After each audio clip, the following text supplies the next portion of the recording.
Jets fans, what is it that we will do? It is hot, hot, hot. We're in the middle of a heat wave. Again, I don't know what's going on with this weather. Just a few days ago, I was literally at an amusement park. It was 40 degrees. Like less than 2 weeks ago. 40 degrees. I was at an amusement park yesterday. It was 98 degrees. I mean, look, it is what it is. But I don't know what to do. I don't know how to handle it. My inner crybaby has so much to say. With all that aside, I am Greenbean. This is the Jets Pod, episode 24. Can you believe it? Can you believe it's episode 24? I can't. I have to do this thing before I get started. I go, what episode am I on? And then I like don't believe myself, and I gotta check. I'm like, wait, did I really do that in this? Like, I can't believe it. I look at my good friend Matt O'Leary, who in my brain started years before me on the podcast thing, which I love. Listen to his most recent episode this morning. Getting ready to leave. We were in Connecticut this morning, and we were getting ready to leave to come to Maine, and I listen to Matt O'Leary when I'm out doing stuff. I just like that. I put my earbuds in, and then Matt O'Leary and I hang out. But it was episode 69. Congratulations on 69, Mr. O'Leary. You know what that means. Woo! Oh, we don't want to say anything, but it means stuff. But, that said, like, he's, 45 ahead of me? I thought he was, 110 now. I don't know. It's just weird how these numbers are going. So, anyway, we have a lot to discuss. But before we do, I want to ask you, implore, just above beg, give me a like. Give me a subscribe. If you found your way here to this video, it means the world. Just click that subscribe button. I'll put it right here, or maybe even here. I'm going to put it there. You'll see. By the time you're hearing this, there's going to be a red subscribe floating around right there. So it takes less than a second. Just click it. You never have to think about it again. If you'd like to think about it again and get reminded whenever I'm doing anything, I go live all the time. We're always doing stuff around here. You can hit that little bell icon up top. You hit the bell, and that will let you know whenever I'm doing anything. Whenever I release a vid, whenever I go live. Sometimes it's impromptu. Sometimes I just go live, and I see who shows up. And it's cool like that. I was like, hey, man, I was just hanging out, eating cheese doodles, watching the Munsters. Let me hang out with you guys. And that's how it goes sometimes. So if you want to know that, by all means, hit the bell. You can also go to Jetnation.com. I'm about to put out another video over there for my On the Road with Greenbean series. And so you can see our vids on YouTube, Jet Nation's YouTube, and you can also get to the podcast, the Jet Nation podcast with Glenn, Alex, and Dylan over there. But if you're looking for more Jets talk, like especially now during the off season, it dips significantly. It's a whole bunch of baloney. Go to Jet Nation, which is a nice consolidation of everything going on in Jets world. It's all in one spot. And there's usually a couple hundred people in there at any given time just chit-chatting about the Jets. So you'd like it over there, jetnation.com. And don't forget what I'm doing out here. I am on the full-time coaster tour. Man, we are actually about to take a little break. We've hit so many amusement parks in the past 2 months that my kids are like losing their interest in roller coasters. It's crazy. They're like, Dad, I need a friggin' break here, man. So we're about to get one. I only have a few slated for the next couple of weeks, but you can find out all of my happenings in Roller Coasterville. I sold everything. My wife and I sold all of our possessions, our house, so we can get in this RV behind me and take my kids on every roller coaster in the country, traveling around, also national parks, all that kind of stuff. And that is happening at Full-Time Coaster Tour on YouTube and fulltimecoastertour.com. We have a blog, we have some merch, all that kind of stuff. Please, I would appreciate your support. And that, as they say, is that. Let us start. I'm going to do this weird thing where I start with something, then I put that on hold, then I do something else, and then we come back to the original thing. How's that sound? Okay? So let's do this. Number one item of the day. Today just so happens to be 2 years to the day that the New York Jets hired none other than Mr. Joe Douglas for their general manager position. It is 2 years. 2 years. That's it. Mike McCagnon was here for 4.5. Let's just remember that. This is how long Idzik has been here. 2 years. That's all Joe Douglas has been here. The way some people complain about everything going on, whether it's free agency, whether it's draft picks, whether it's trades, this, that, the other thing, you would think he's been here for 10 years, ruining this team. You know what I mean? It's like when somebody becomes president in 14 days, everybody's like, he's ruining the country. It doesn't happen. It happens every year. It doesn't matter who it is. He's ruining it. It's like, dude, the guy's been there for 14 days. What are you gonna, so Joe Douglas has been here for 2 years. Happy birthday, Joe. Happy birthday. We'll talk a little bit about how the team looks, how it looked when he got here, and how it looks now. Guys, it's mind-numbing just how different it is. It's a whole different thing. It's a whole different thing. You think about it. When Joe Douglas arrived here, we were just on the heels of firing a general manager a few days after giving him a draft, which included the 3rd overall draft pick. We gave him the rest of the draft, and we gave him $150 million to spend in free agency.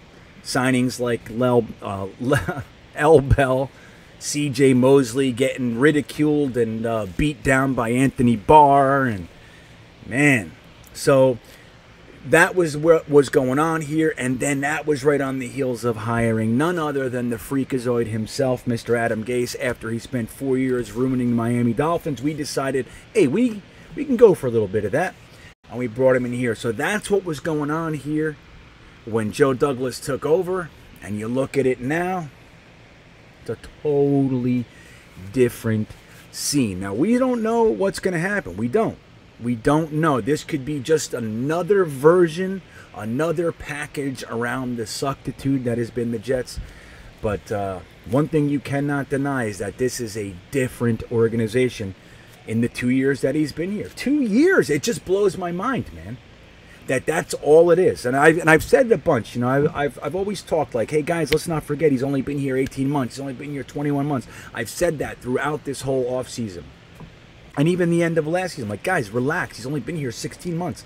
Those kinds of things. But now that it's like that, that milestone, 2 years. And it's like, you like to reflect on these yearly milestone things. And you look back and it's just like, what's with all the positivity? What's with all the hope? What's with all the, all the goodies going on around the New York Jets? And don't even forget the way we're going to start next year. No matter what happens this year, we still have 2 firsts, 2 seconds, a third, a fourth, 2 fifths, 3 sixths, and a 7th next year. Dude, the guy's been working on it. So, happy birthday, Joe. We're happy you're here. At least I am. I'll tell you that. I make no bones about admitting that. I am happy that this guy is here. I like his staff. I like Chad Alexander. I like Rex Hogan. I really like Phil Savage. I like Robert Saleh. I like Mike LaFleur. I like Ulbricht. I like the offensive line coach, which for some reason I have a sieve where his name is supposed to rest, and in my brain slides right out every time. Ben Breedson. That's the name I always want to say. Is it right? I don't know. I'll put it right here. But that's what I want to say every single time. Ben Breedson. Just putting it out there. At the time I'm saying these words, I do not know if I'm right. Is it Benson? Ben Breedson. That's what I'm going with, and we'll see how wrong I am. I know I'm wrong, but I can't find what it is. And every week I go, okay, I'll remember that. And then I talk about it, and I don't. But I like him. And that's the thing. I like having Miles Austin as the wide receiver coach. I like having Leon Washington back in the fray. I like that we kept Boyer, even though I was okay with him leaving. I was okay if they chose to move on from Brent Boyer, but I'm happy he's here too. And I love that they brought Leon Washington on. So, and I also love the hierarchy. I love that they decided to give Joe Douglas the keys, make him higher than the coach in the organizational structure, and to back off as owners. Think about that. Woody comes back from London, and Chris Johnson, little brother, was minding the shop. He got us shiny new uniforms. He got us a new coach. All the stuff that he did. He tried really hard. You got to give it to Chris Johnson. He took over the team and he tried really hard. He just wasn't good at it. You know what I mean? Doesn't matter how hard you try. If you don't know what you're doing, you don't know what you're doing. Here's a paintbrush, kid. Fix my house. Okay. You know what I mean? Okay. Here's a wrench. My car's broken down. Okay. You could try all day. You come back a year later, he's got nuts and bolts and grease all over his face. You know what I mean? He's like, that's what happened with Chris Johnson. So Woody comes back into town, and rather than like kind of steamroll everybody and jump right back into the fray and go, look, little brother, you really took the shop and you knocked it down a couple pegs. I'm going to step back in and save the day. They sat down like adults and they looked at Joe Douglas and said, clearly this guy knows leaps and bounds more than we know. It's the guy. This is the first legitimate football GM that we've had in here. We can see by what he's done so far. And we're going to take a step back. We're going to make him higher than the coach in the organizational structure. So it goes the owners, the GM, and everybody reports up to Joe Douglas. That's the way it goes. It's the way it should be. And finally, we see that. Joe Douglas did that. I don't even want to get into the medical department yet, which is a nice segue. Our medical department will be a good segue into the second topic for the day. What do you think? So we got Mekhi Becton, fear and loathing in Las Vegas. So here's what's going on. So word comes out that the New York Jets hosted Morgan Moses, which again, I just want to slide this in. We didn't hear that they were gonna host him, did we? We didn't hear that. We heard the Jets hosted Morgan Moses. He's on a little tour. He's visiting teams. And the Jets were one of the teams that he visited. We didn't hear, oh, next Tuesday he's scheduled to meet with the Jets. Once again, you just don't hear it, man. Joe Douglas doesn't let anything out of his shop. And another positive is this. Everybody in the company, they don't let anything out either. You hear drips and drabs. When it comes to like legitimate happenings with the Jets, we don't hear it. Rich Cimini doesn't know. Adam Schefter doesn't know. Ian Rappaport doesn't know. Glazer doesn't know. None of these guys know. They report after the fact. Remember the Darnold trade? It has been submitted with the league office that Sam Darnold has been traded. We heard nothing. Nothing. So again, we hear that the Jets hosted Morgan Moses, the right tackle who was just released from the Washington football team, who we were talking a little bit about last year the Jets might be taking a look at. It was all kind of rumor, and it was one of those things where we were just talking about guys we'd like, but that's a guy that I really like his game. Really like him. So we host Morgan Moses, and people are wondering, like, what does that mean for George Fant? Do they not like him as much as they say they do? Chuma Edoga, whatever, blah, blah, blah. Are we moving Fant to guard? All these thoughts start coming out. But then we hear this. Mekhi Becton hasn't been practicing because of a foot issue. And that gets everybody started. It gets everybody started. If you guys saw, like collectively, how many comments I get. Now, nobody's being crazy about it or anything, but it's like when it comes at once, you really can kind of get a gauge on the feelings of a fan base as a whole, at least the part that I'm connected with, right? I got a rash of questions and comments on Twitter, Instagram, YouTube. They're all asking me, dude, what do you think about this guy? Are they hiding how bad this guy's injuries are? Was it a mistake to draft him? Are they already looking for his replacement? Is that what's really going on? What I will say is this. I doubt it. Now, this is the reason why. So we look at Mekhi Becton's injury. Now, Robert Saleh says it's plantar fasciitis. Now, oh my God, that sounds horrid. Doesn't it sound terrible? Plantar fasciitis. Sounds like you could die from that stuff. I'm going to tell you, most of the people that wrote to me have no idea what plantar fasciitis is, okay? It just so happens that I got a gray beard, okay? So when you get gray hairs that grow out of your face, what that genuinely insinuates, you've been around a little while. And when you're around a while, you tend to experience things. One of the things that little tiny Greenbean over here has experienced is plantar fasciitis. Yeah. You believe it? You didn't know that, did you? But here's the thing with plantar fasciitis. Technically speaking, I still have plantar fasciitis. I don't suffer from it because I know what to do when it starts to crop up. Plantar fasciitis is literally this. It's when your foot kind of, like you have an arch in your foot, right? Like this. And when you step, it's supposed to, here's the ground in your foot and your step, and it kind of does this thing. That's what your foot does. Plantar fasciitis comes in. It kind of keeps your foot tight, so the muscles in here keep it bowed. So when you step, it hurts to do that stretch. It hurts, and it can be quite painful. A lot of times where it really affects you is in the morning or after rest. So if you're resting, sleeping's a good example. You sleep for 8 hours in a night, you wake up and your feet, or let's say it's your one foot, your foot is literally bent like this. So you wake up and your foot is bent. And your first step, you're like, ugh, and it can be excruciating. It hurts. So what's the trick? I tried this, I tried that, I rubbed creams, I ate pills. All these things, nothing worked. And you want to know what worked for me? There's a boot. I shit you not. It's $19.95 on Amazon. You put this boot on. Now it's cumbersome, and you don't want to go hanging out in it or anything.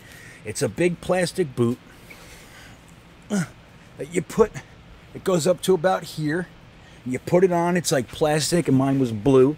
And you put your foot in there, into the boot, and then you strap, Velcro your foot in so your foot gets held straight when you sleep. Now, is it comfortable? No. Is it painful or difficult? No. So what that does is it keeps your muscle from cramping, and you do that for a few nights. You wake up, and it's gone. That's it. Now, look, I'm not a 367-pound man. I'm also not 6'7", so I would imagine muscle issues get exacerbated by your size and weight and things like that. Also, how much you're using it and for what purposes, like offensive line, left tackling, things like that. It might make it a little bit worse. But guys, I want to tell you, plantar fasciitis is about as good of an injury diagnosis as you could hope to hear for a guy like Mekhi Becton. Telling you. It's there, no tendons, no bones. There's nothing there. It's a muscle tightness. Now, if he had to go and play with plantar fasciitis, bet your ass you can. You can play with it. Not 10 seconds. You just wake up, you stretch it for a little bit, you get your cleats on, and you go. It's that simple. And would he do it? Absolutely.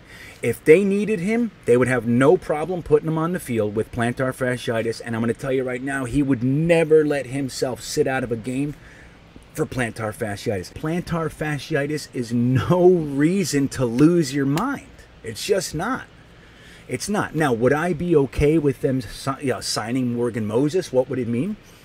I don't know. I think two things. One, it would really depend upon how much he wants. Is it conducive, with what we're trying to do as far as cap management? If anything's become clear to me, it's that Joe Douglas values cap management, man. He's not out there throwing money around. He's just not doing that.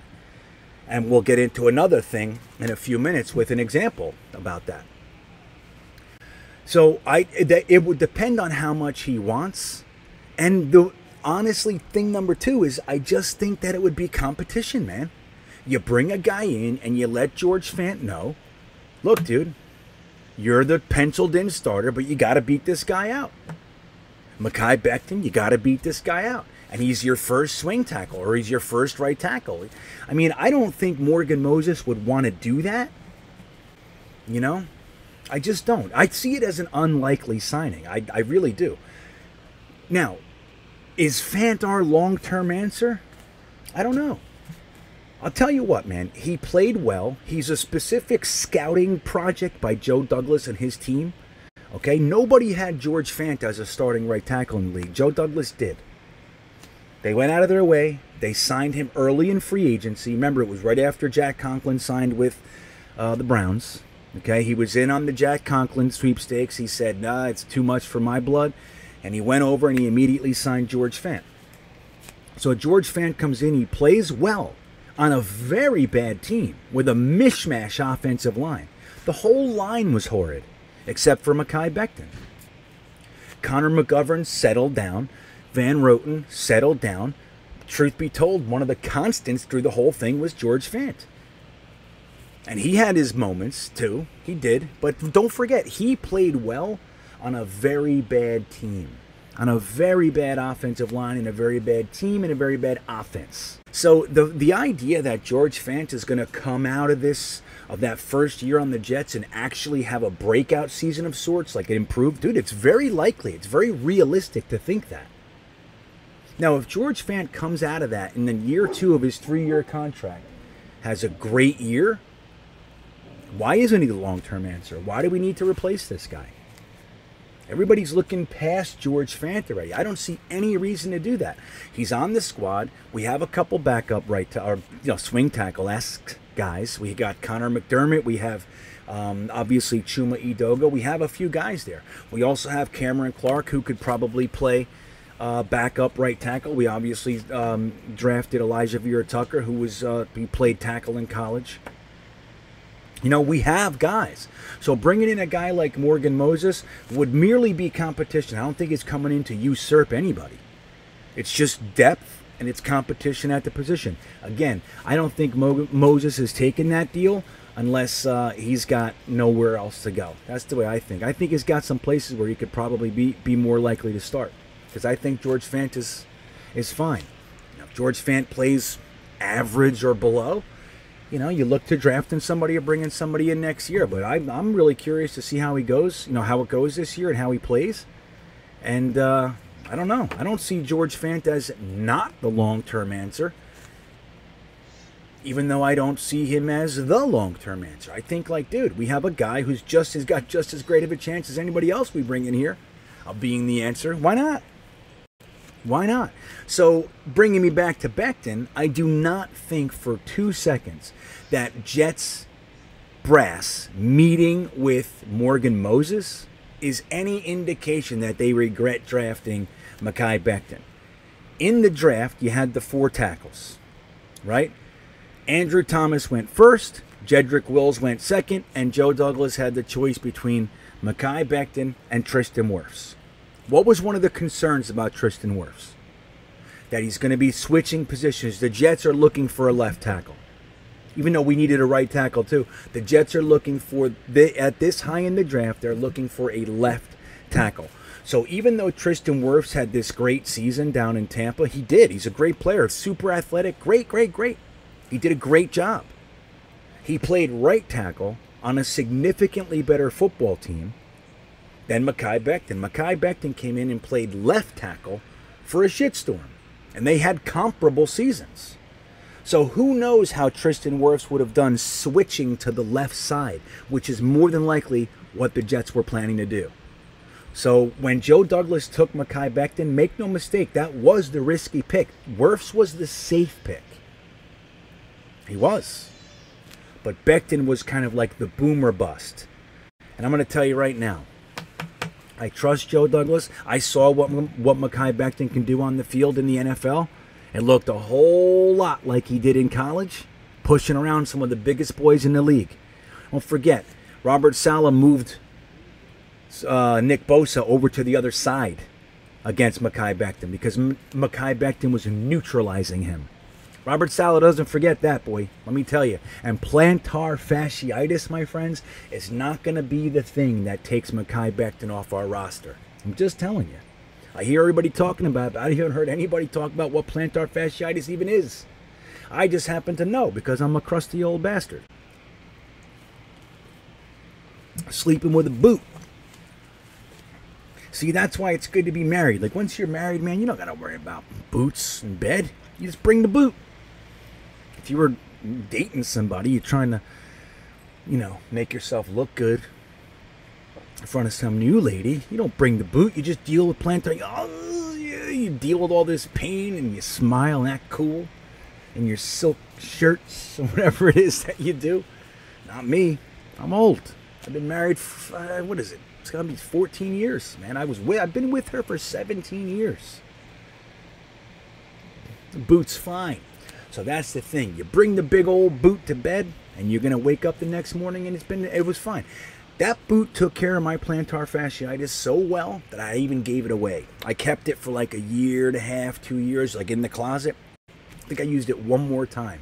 I put it on for 3 or 4 days. It was gone. I never dealt with plantar fasciitis outside of a blip here and there ever again. They're going to take care of it. And not for nothing, this gives our medical staff their first project. Outside of Lawrence Cager, that is. Lawrence Cager's quite the project, isn't he? So he comes out voluntary day 1 or 2, whatever it was, and he's already getting carted off. They said it didn't look good. Of course it didn't look good. Let's see if our medical staff can do anything with Lawrence Cager. Corey Davis fell and hurt his shoulder. Let's do it. They're giving him something to work on. Let's see our guys go to work. They're going to know how to fix Becton. Stop it. Okay? Stop it. No, I would not change a thing. I wouldn't. I would not change and redraft Tristan Wirfs over Becton. I just wouldn't do it. Because we don't know what Tristan Wirfs is going to do on the left tackle spot. So in other words, if you have Tristan Wirfs, in order to be most likely to mimic his production in Tampa, you got to keep him on the right side, so we're still missing a left tackle. Great. So that's my thoughts on that. And I think, guys, it's like so well within our wheelhouse. Like, this is the kind of stuff that in years past we would have freaked out over. So that's Mekhi Becton. Love him. He's going to be dominant for us. I wouldn't give him the label of injury prone so quickly. Don't forget how we used to think about Marcus May. Remember that? He got injured the last game of his rookie season. And then the next year he got hurt and missed a long chunk of time. And then it was like everybody said Marcus May's never going to make it in this league. It's like that's what we were talking about a couple years ago. Who thinks of Marcus May as injury prone these days? Nobody. Nobody.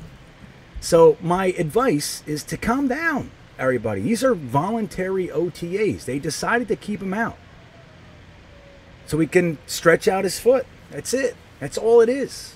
If this was a game, I think if it was even training camp, they'd probably have him in there. Gives him a chance to look at somebody else. He's the starter, dude. He's starting.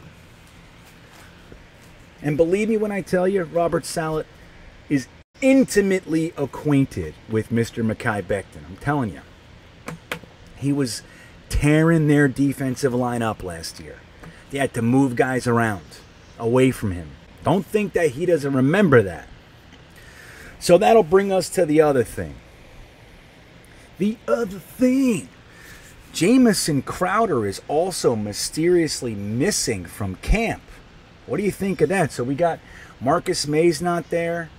Mekhi Becton's not there. Jamison Crowder's not there. Like, we hear all this about 85 guys or so. Over 80 guys. Somewhere between 80 and 85 guys are sitting at our voluntaries. Having a great time, man.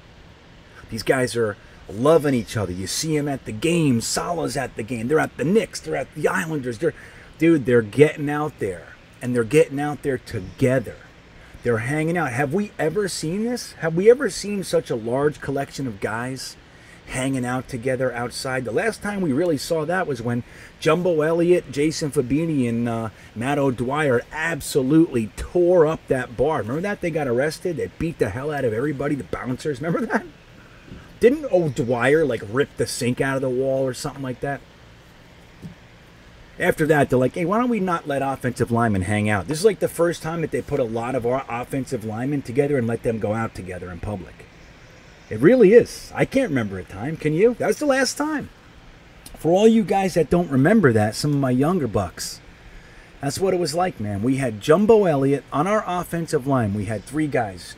Left tackle was Jumbo Elliott. Right tackle was Jason Fabini, who would ultimately replace Jumbo Elliott on the left tackle. One of our best offensive linemen, quite frankly. He was a stud muffin. And we had a guy named Matt O'Dwyer who was an animal. He was just always, like, he was a guy, like, always in danger of penalties, and he had to be calmed down a lot. He's one of those guys, but he was good. They go out to a bar together, and they got into a scuffle, and they tore it up. Could you imagine those 3 guys getting into it? And the word on the street was, they looked pretty tough. So they were beating up bouncers, swinging them around by their ankles. I think Jason Fabini had a bouncer was swinging him by his ankles against the wall like a towel, like beating out the carpet. So now that our offensive linemen are together, all going to the Islanders game and stuff, it's like, That's why they brought George Fant with him. Like, George Fant is known to be a cool dude. He's calm, he's respectful. He's like the adult. He was the escort for that one. You can't let Dan Feeney out in public. You see him down in the beer, banging beer cans on his head. That guy needs to be watched. He does.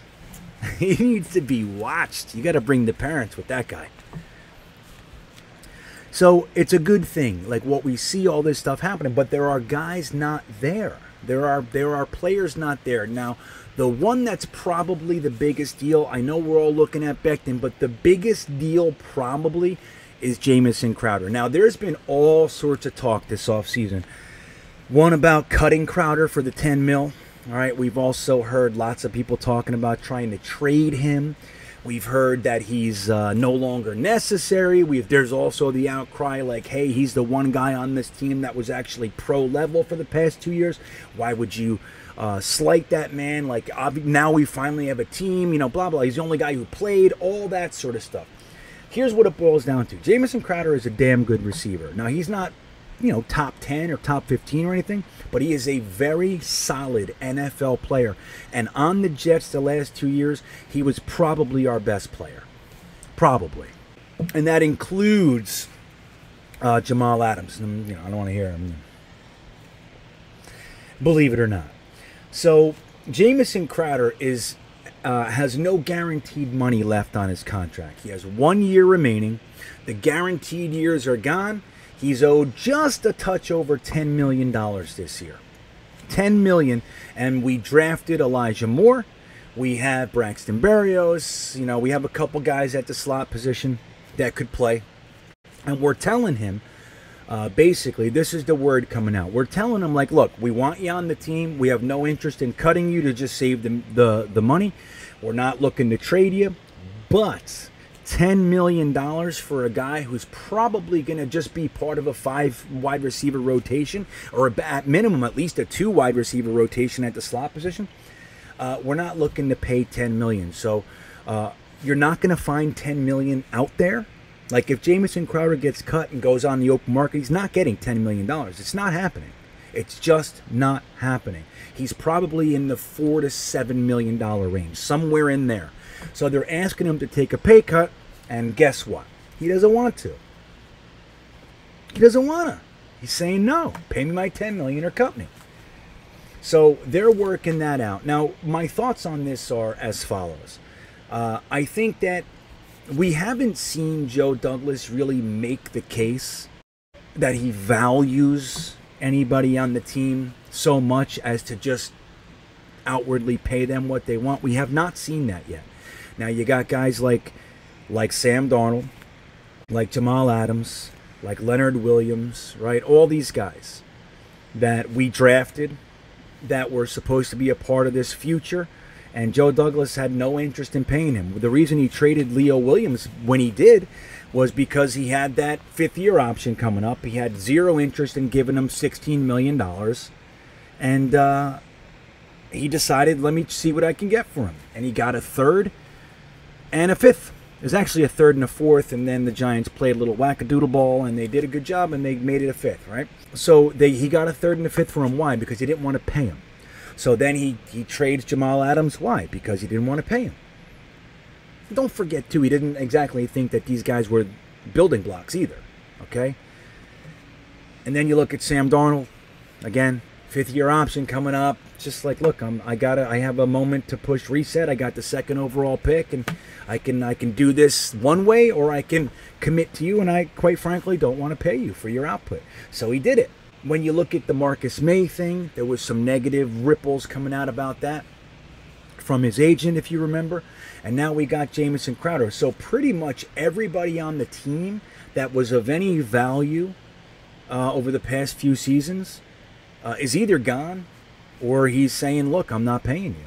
I'm not giving you what you want. We haven't seen a long-term contract yet. Has not happened.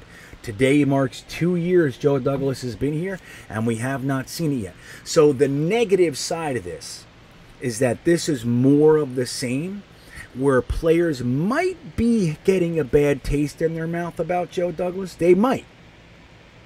They might. Now, on the other hand, it's like, look, when we get rid of a guy, where do they go? The only guy who that's worked out for is Leo Williams. He's making $21 million with the Giants right now, which is insane, by the way. He had that year. Great, good for him. But he's really the only one that it's worked out for. Jamal Adams went over to Seattle. Don't tell me that they don't regret it. I'm just telling you right now, they'll never admit it, but don't tell me.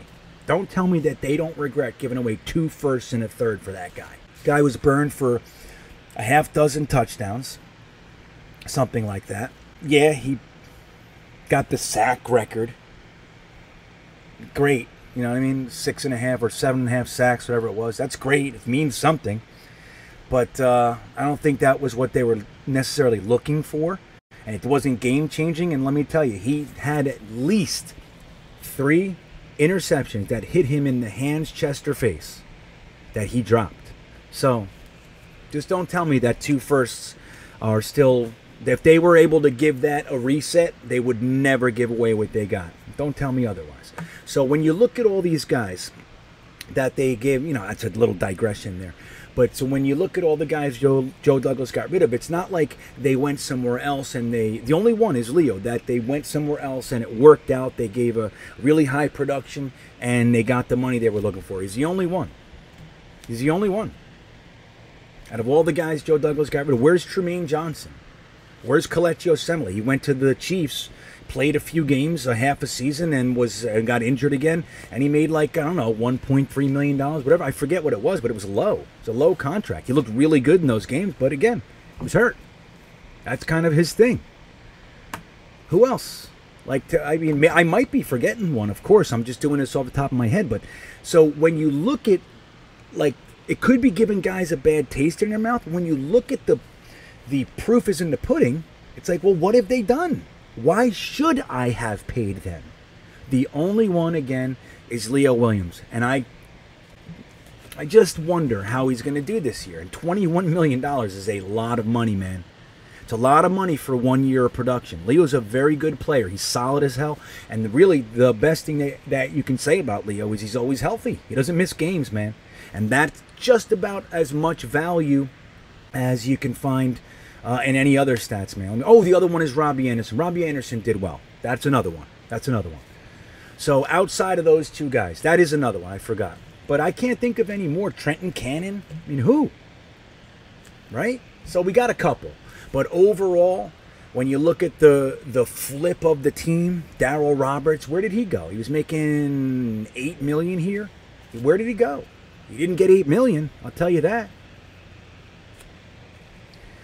So it could be giving guys a bad taste in their mouth when a guy like Jamison Crowder, who is a consummate team guy, he really is. He's like, he never complains, never says anything, never squawks.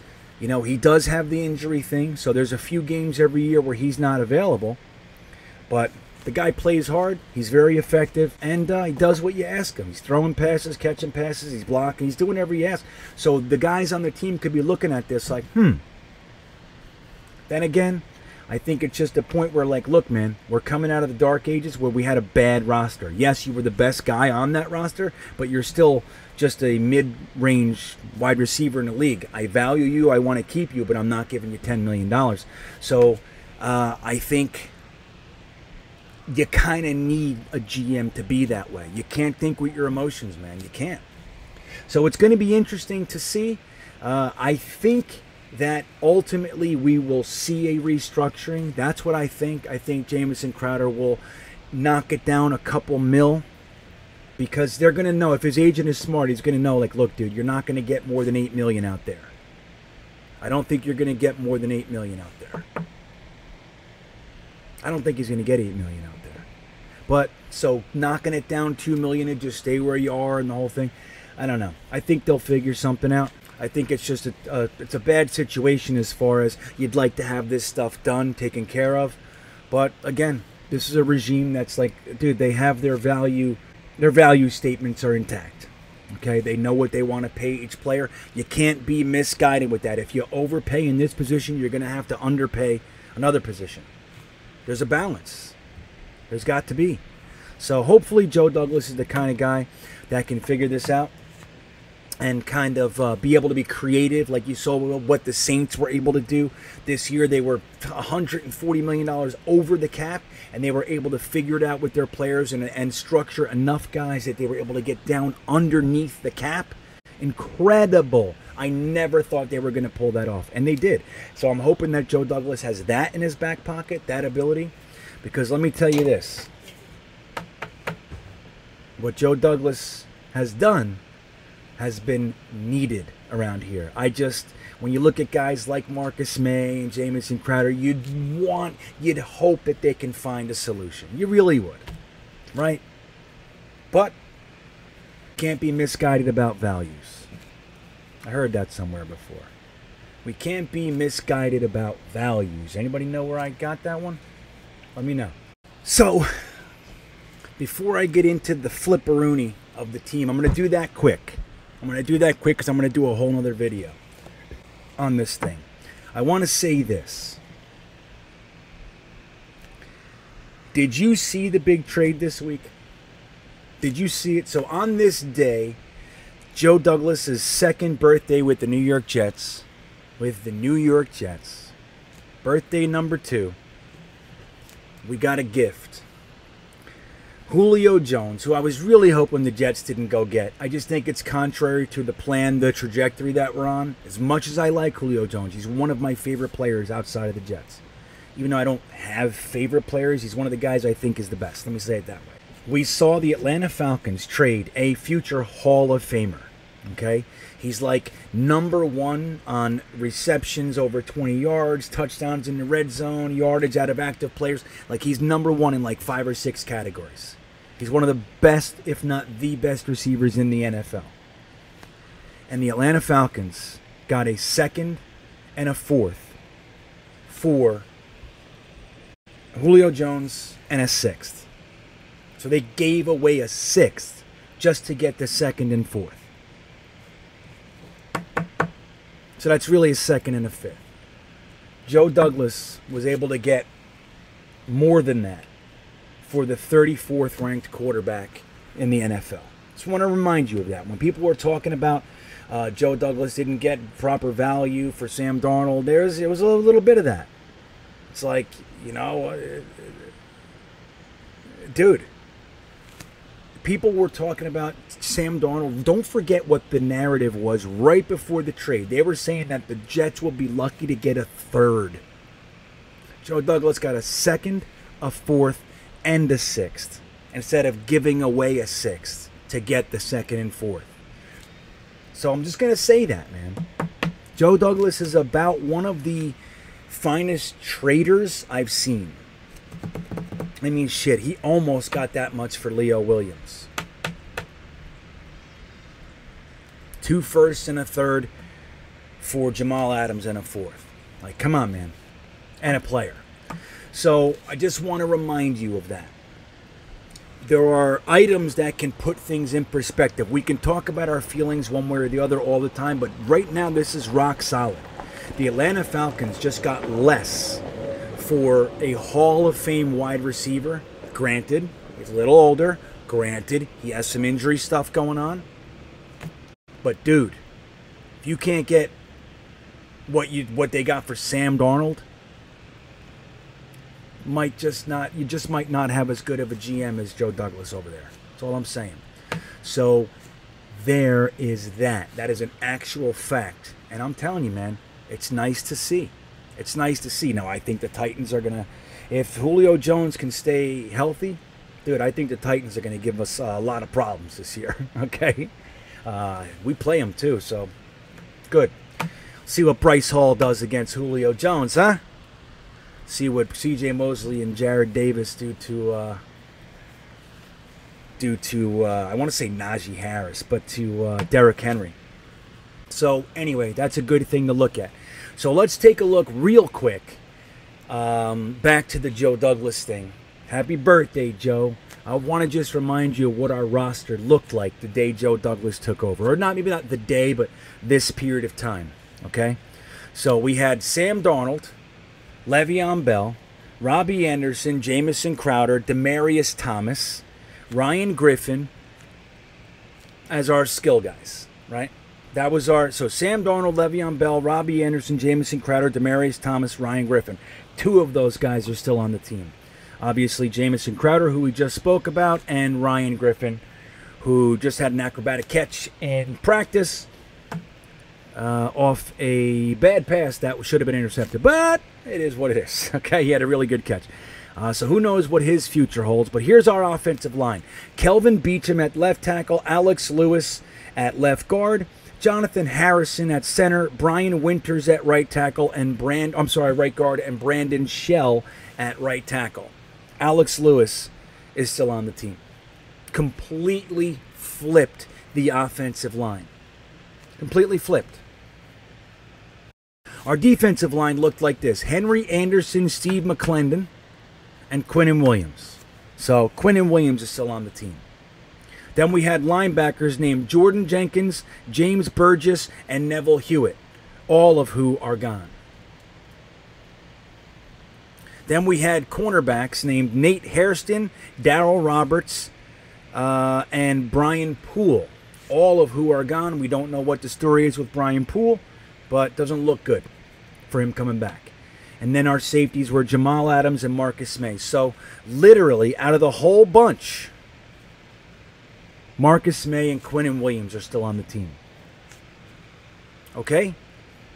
That was our starting roster. Now, again, I'm going to make a whole separate video going through all the details and stuff like that.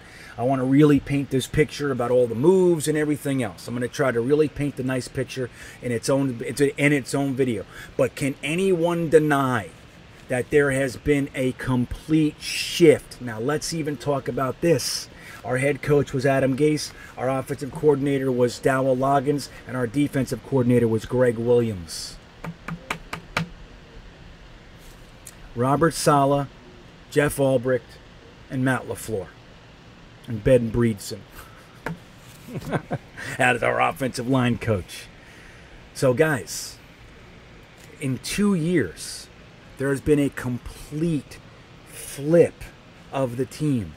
All the way from the quarterback to the cornerbacks, man. Dude, everybody's different. We have 4 players that are the same. What was it? Jamison Crowder. Who was it? Jamison Crowder, Alex Lewis, and then we had Marcus May and Quinnen Williams as the starters. The guy put in his work. Plus, we got 2 extra firsts, 2 extra seconds, 2 extra thirds, a whole bunch of 5ths and 6ths. Come on. So, with that, guys, I want to thank you for watching. It was a long travel day. I apologize about being a day late, but sometimes you just can't do it. Sometimes you just can't do it. But I'm here now. I love you guys. It's getting dark around me, or darker. But I love doing this with you guys. I love chatting with you guys. I appreciate all the support. Sincerely, I do. We got some pretty interesting things in the works behind the scenes. I'm really looking forward to what this next season has in store. I'm trying to put together, I'm just putting the early pieces together for the live streams around the country for each game from a Jets fan club around the country. If you know of a Jets fan club in your area, please send me the information.